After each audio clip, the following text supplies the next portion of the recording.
If you really understand and experience that what you are doing is truly important for every life around you, you don't need a motivation, life just goes on. See, does your heartbeat need a motivation to keep it going? I'm asking you. All the life processes is not asking for any motivation, isn't it? Monsoon's coming, any motivation? No, it's coming year after year, because the natural process is going on. Simply like that, in you and me, life is on. What I'm telling you is, if you're doing something which is aligned with the fundamental life process of who you are, this can find a million expressions, it need not be just spiritual teaching. It can find a million expressions that what you're doing is aligned with your fundamental life process, then you will not need anything to motivate you. Simply, as a part of life, it will just happen.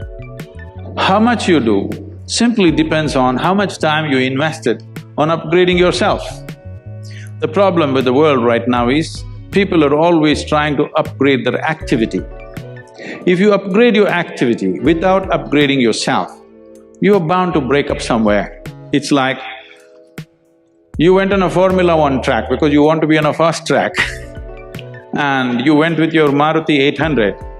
Suppose you hit the right kind of speed, all the four wheels will go in four different directions.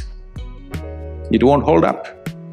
If you want to be on that kind of speed and that kind of track, you must prepare the machine. Upgradation of this one is important. If you upgrade yourself, activity will simply happen.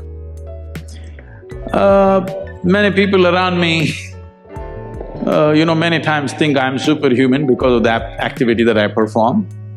This is not about being superhuman. If you explore the possibilities of being human, if you explore the possibilities of the immensity of being human, you will realize you don't have to be a superhuman, being human itself is super. So you will not need any external drive or some other inspiration, the very process of life will do it. If you're stupid, you can do whatever you want. You need to understand, trust does not mean somebody has to behave the way you expect them to behave. Trust means whatever they do, it's all right with you. If you come to such a state, otherwise don't use such a big word as trust. Trust means they must do what you expect them to do. This is a certain imprisonment, your trust. Trust should empower people. Trust should not limit people, isn't it? So your idea of trust is to hold them in the way you want them to be. So you trust, betrayal, this, that works. Don't get into all this nonsense. Just use your sense. See, this is the biggest mistake they have made. They always told you to be good. Once you're good, you have all these expectations from everybody else. See, first of all, they told you God is good, God is compassion, God is love, God is so many things. Leave what other people have told you. Let's say you know nothing of this nonsense from anybody. You paid attention to creation, you looked at a flower carefully.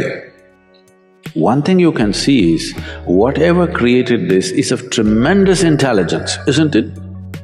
Yes or no? Not necessarily something as pleasant as a flower, you pay an attention to an ant that's crawling around. The way it's made, incredible intelligence or no? Yes or no? But nobody told you God is intelligence. If they had told you God is intelligence, we would have had a more sensible world. So, don't get into all this trust business. Handle your life and relationships sensibly, because these things will create expectations which no human being can fulfill. And simply, struggles will happen, endless struggles will happen. Trust means, I trust somebody means, whatever they're doing, I trust them. No, I trust them means they must do only what I expect them to do. This is not trust, this is a soft imprisonment.